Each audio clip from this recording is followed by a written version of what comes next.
Hi, today I am reviewing As a Whole, Planet of Adventure by Jack Vance. I finished the last of the stories a couple of days ago. I've been thinking about them. I did a bit of reading about them. It's a great little compendium. So a lot of Jack Vance's work is being published as compendiums, so you can read the whole thing. This series starts with the city of the Tschai, servants of the wanker. Sorry. The deer, and it's either the pneum or the neum. I think the P is probably silent, so I'll go with neum. Nothing in this book is easy to pronounce. Even Jack Vance's hero, Adam Reith. I'm actually not sure how to pronounce Reith either. I'm just one whole book of extremely enjoyable reading, very unpronounceable. Anyway, so I have reviewed all the books separately on YouTube, though not on Goodreads. On Goodreads, I think I'm going to do it as a whole. Each book has its own story arc, which is nice, except for the second last one. The Dear doesn't actually end in anything that feels like the ending of a story arc. It just stops, and that's why I went straight on from the Dear to the Neum. But the overall story arc is, as a whole for the series, is Adam Reith. Adam Reith is an Earthman, and he's scout. He was in a scout ship heading for the planet of Tschai. It was fired upon. The scout ship crash landed. There were 2 people in it. Only Adam survived. Now, the reason the scout had been sent to the planet of Tschai was because a radio transmission had been received by Earth, and the source of the radio transmission is actually solved, but it's almost incidental to the real plot. And he does probably find out who fired upon his scout, bringing it into crash landing. Again, that's sort of incidental to the overall plot. Pretty much all this book is him trying to find a spacecraft to get back to Earth as an overall plot arc. And this is spoiler city. I'm not even going to bother trying to not spoiler it. I'm not sure that you can spoiler a book this old anyway, and I'm talking about it, so yeah, spoilers. The end of the book, he does actually get a spacecraft and head back to Earth, and it's a satisfying end to the overall story arc of all 4 books, but it almost makes you want for more. It's like you've just read this huge compendium. You'd think that you'd had enough of Adam Reith, and it's like, oh, they headed off for Earth, all of them. I want to know more. I want to know how Traz survives there. I want to know what happens to the girl that he rescued from the Neum. I want more. Anyway, I don't get it. Such is life. So, Vance, in quite a few of his stories, and one of the things I think that really sets him, I don't know, it sets him aside, but it certainly gives him his own niche, is that he was interested in these rich, panoramic, socio-economic systems. He goes into incredible detail of things, like he became a potter himself at one stage of his life, and that helped him create one of his stories that I haven't read, The Potters of something or other else that I can't pronounce, I think it is. In one book that he wrote, in order to communicate, individuals had to learn musical instruments. He liked exploring these unusual socioeconomic languages, crafts, and he has great scope for this in these 4, because each of the 4 books focuses on one alien species primarily. So the planet of Tschai has a probably indigenous species. We're never really sure about that, but that's the Neum in the last one. It also has all these other aliens romping around on the surface building cities. You've got the Tschai, you've got the Wank, you've got the Deer. And in addition to all of that, you've got a lot of humans. Now, each one of these primary intelligent alien species has their own men. So the Deer have Deer men, and the Tschai, whatever it is, have their own Tschai men, as well as different types. It sounds like they are very genetically engineered species. They've got the old Tschai, the new Tschai, the green Tschai, the grey Tschai, all the Tschais, whatever. And the Tschai have got Each of the species is described physiologically as very, very different to each other. Tschai, for example, have a very large, we gather, skull or cephalization, and the men who live with them, who mimic them, put these strange helmets on their heads to make them look as if they've got Tschai type head development. Each of these men that are associated with an alien species have got a mythology claiming that they come from the same egg or whatever as the master species and that they're evolving into them. Or something similar to that. And Adam Reith romping through claiming that there's an actual planet from which men came causes a lot of socioeconomic unrest. All of this is great, and each one of the stories is quite unique because it concentrates on a different species, and each species has got completely different range, cities, everything.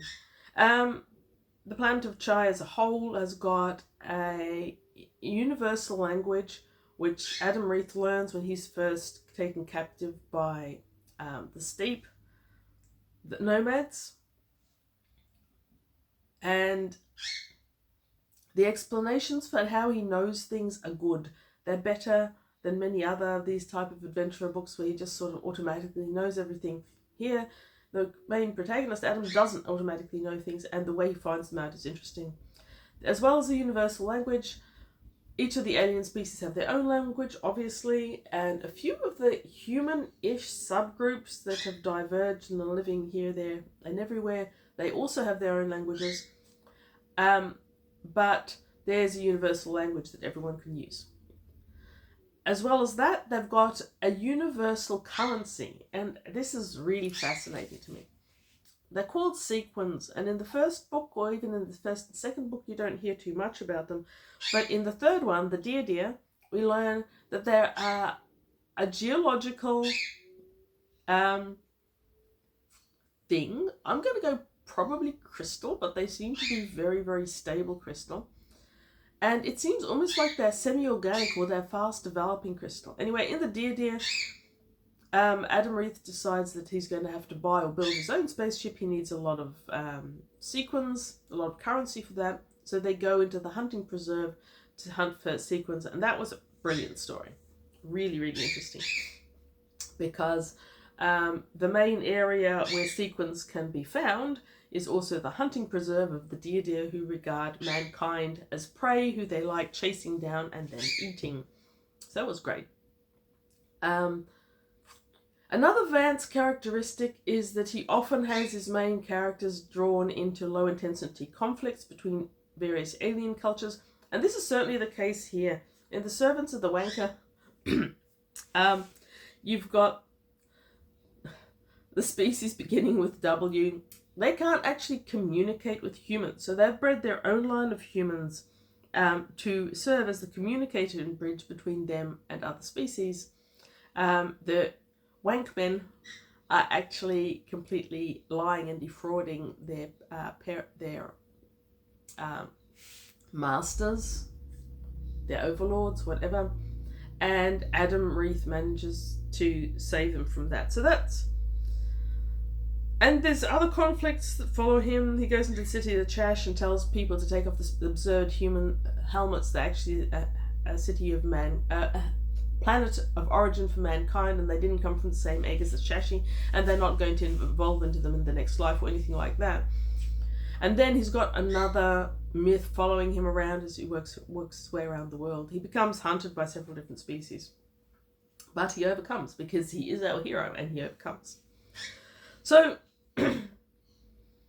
the cultures that Vance develops in this book are interestingly random combinations of high-tech and low-tech. And he's not the only person who does this, but I really like what he does with that as well. So when Adam Reith and his companion Traz are escaping the steppes, they are travelling in an animal-drawn caravan that plies the wastelands from common to common. There's inns along the way.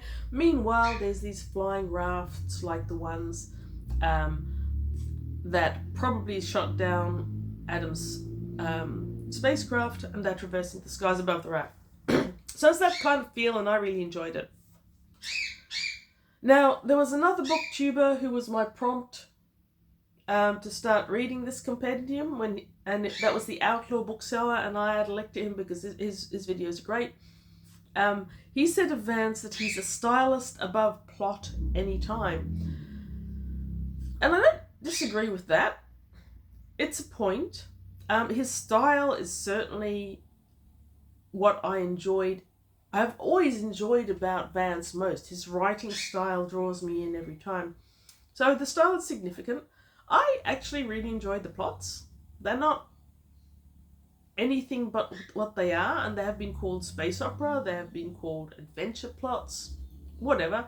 But each volume, part of the volume, has its own adventures, and just as soon as you think you know where Vance is taking you, he twists the story into a new mode, like in the New, the last one, where all of a sudden he loses the two companions that have been with him all along and have been telling him stuff about the world. So Vance keeps it fresh. But these adventures are very much the stylized, heroic, what I think of as classic science fiction, classic era science fiction, of the era when science fiction and fantasy were on the same shelf. There is a John Carter of Mars grandioseness to the adventures, and John Carter, of course, was the lead character in the first novels by Edgar Rice Burroughs, set on a fictionalized version of Mars called Barsoom. They were written in the early 1900s, around 1911, I think.